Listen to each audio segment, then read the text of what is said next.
इतिहास में कुछ ऐसे योद्धा होते हैं जो अकेले पूरी कहानी बदल देते हैं। आज हम बात कर रहे हैं एक ऐसे महान राजा की जिसने उजड़ चुकी धरती को फिर से जिंदा किया, जिसने अपनी तलवार के बल पर मेवाड़ को पुनर्जीवित किया और दिल्ली की ताकतवर सल्तनत को ललकारा। नाम था राणा हमीर। 13वीं सदी का अंत। दिल्ली सल्तनत पूरे भारत में अपनी पकड़ मजबूत कर रही थी। राजपूत राज्य एक के बाद एक हारते जा रहे थे। मेवाड़ एक समय पर शौर्य और सम्मान का प्रतीक अब गुलाम बन चुका था। जब अलाउद्दीन खिलजी ने चित्तौड़ पर हमला किया तब वहां के राणा रतन सिंह वीरगति को प्राप्त हुए और रानी पद्मिनी ने जौहर किया। इसके बाद मेवाड़ पर सुल्तान का कब्जा हो गया। पर कहानी यहीं खत्म नहीं हुई, असली शुरुआत अब होने वाली थी। राणा रतन सिंह की मौत के बाद उनका वंशज हमीर सिंह वनवास में था।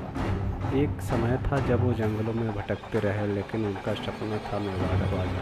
हमीर सिंह ने धीरे धीरे अपने साथ पुराने मेवाड़ी सरदारों और सैनिकों को जोड़ा। उन्होंने छोटी छोटी लड़ाइयों से शुरुआत की, दुश्मनों को हराया, किलों को जीता और चित्तौड़ की ओर। साल 1326 इतिहास का वह दिन जब हमीर सिंह ने चित्तौड़ को फिर से सल्तनत के हाथों से मेवाड़ छीन चुका था और राणा हमीर बने मेवाड़ के पुनर्स्थापक।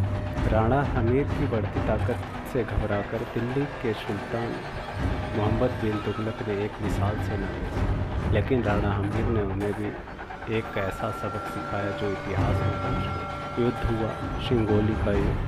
परिणाम, दिल्ली की सेना हार गई और तुगलक का सेनापति बंदी बन गया। तुगलक को राणा हमीर से संधि करनी पड़ी। संधि के तहत न केवल स्वतंत्रता मिली बल्कि दिल्ली ने भारी धन और जमीन भी दी।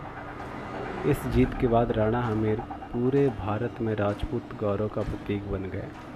राणा हमीर न सिर्फ वीर योद्धा थे बल्कि न्यायप्रिय और प्रजावत्सल राजा भी थे।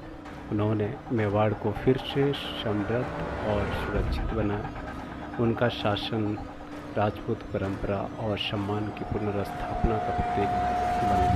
राणा हमीर ने यह साबित कर दिया, यदि इरादे मजबूत हो और संकल्प अड़िग तो उजड़ी हुई धरती भी फिर से सोना उगल सकती। उनकी कहानी हर भारतीय को प्रेरणा देती है कि कभी भी हार को अंत न समझो।